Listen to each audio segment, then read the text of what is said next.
Hey guys, welcome back to Simple Sanctuary.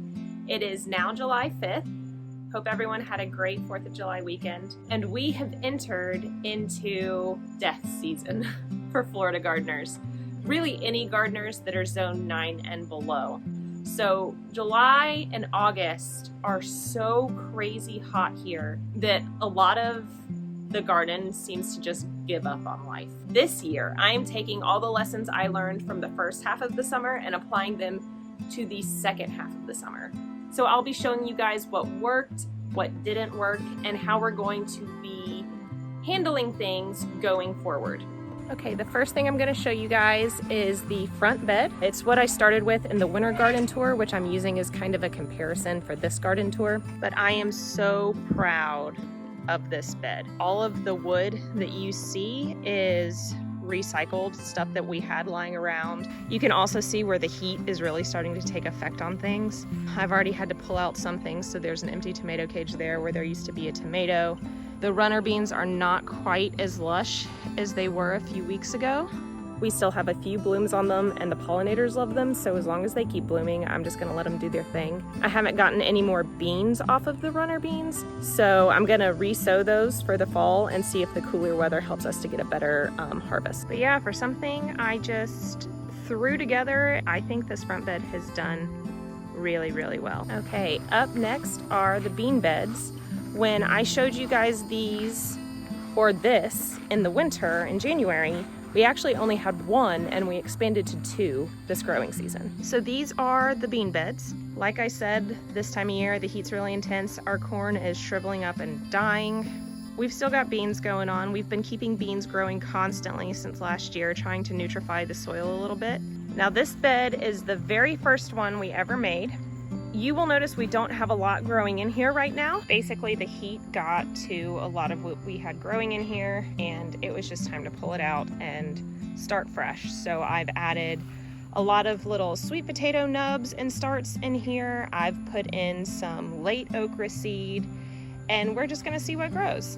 All right, next we are going to look at the tiered beds that we have. I love this system.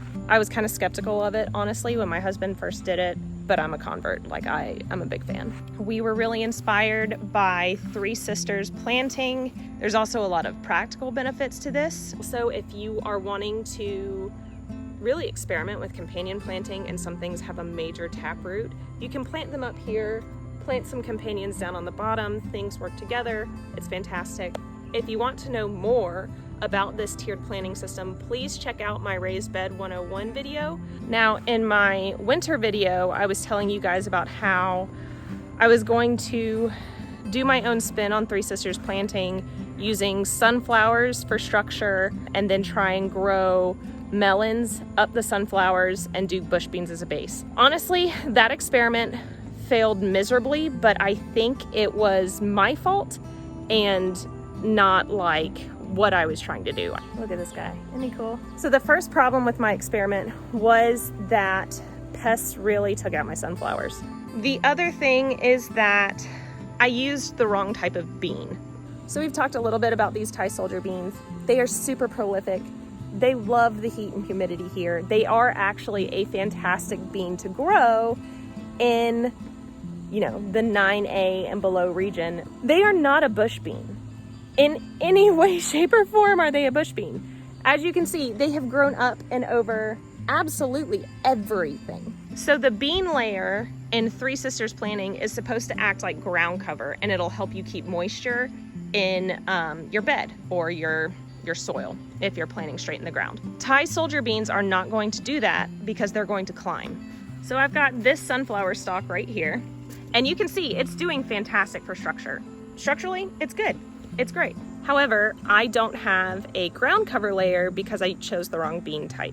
You may also be asking where those melons are that I said I was going to grow up the sunflower, and they're all dead. I'm a professional. Anyway, they're all dead. Everything's been hit pretty hard by vine borers. So that is another thing that I'm replanting. I'm going to actually try and grow cucumbers up the old watermelon trellis and see if that works, because they've also been taken out by the vine borers, and that may just end up needing to be a fall crop for where I am. Soil quality is another issue that we've run into this gardening season. If you look at these two beds, and the difference in soil is incredible. So this bed is actually mostly soil out of our own ground. We mulch it regularly, but I think we've just zapped it of nutrients. After this growing season, probably around October, I'm planning on tearing everything out of this bed, and we're going to dig it out and mix in like some really good compost, maybe some like raised bed potting mix, something like that, into that dirt, just because it's basically sand and it just doesn't hold nutrients, it doesn't hold moisture, and I can really tell a huge difference between this bed and the new one. 3-tiered bed is still going strong, still doing well. One of the reasons this bed does so well is because of this composting tube. Everything that's more of a perennial in here, like these blueberries, this cocktail tree, and now this majorly huge habanero hybrid that we've created somehow. They're all perennials in here and they're all doing fantastic, and it's definitely because of the nutrients supplied by this composting tube. I do want to brag about this bed a little bit really quick. It is got 0% of our own soil in there, so it's all bagged or compost, and it's doing beautifully. Everything is super lush and huge. My zone 9 and 10 growers really consider growing sweet potatoes. We use, I think it's called Vardaman. I keep forgetting what they're called, but they're a more container-friendly variety. So if you're growing in a bed, these sweet potatoes are great. Clearly, they also make great ground cover. And this okra, look at how huge that leaf is. Okay, last but not least, I'm gonna show you guys what we're growing in bins. If you guys are following me on Instagram, you saw the massacre that was going on in my garden for a little bit. There were some mice that found my tomato plants and were eating all of my tomatoes. But because all the tomatoes they were munching on are in bins, I was able to just pick them up and move them to a whole different part of the yard. I actually think the sun over here is a bit better for them because they get more shade. For those of you who are like, shade for your tomatoes, they're full sun plants. They are full sun plants everywhere else in the country. They are not full Florida sun plants. Probably not full Texas sun plants, probably not full Arizona sun plants, or Southern California.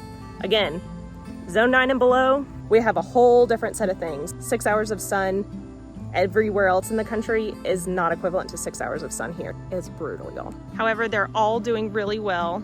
I'm so proud of these atomic grapes. I mean, they're beautiful. Look at that. Well, I hope you guys liked seeing what we've got going on in the garden. If you are in a similar midsummer transition, please don't give up hope. This is a chance to more quickly learn from our mistakes in the first half of the summer. A lot of gardeners have to wait a full year. We just have to wait till July and August. If you liked what you saw today, please be sure and hit the thumbs up button.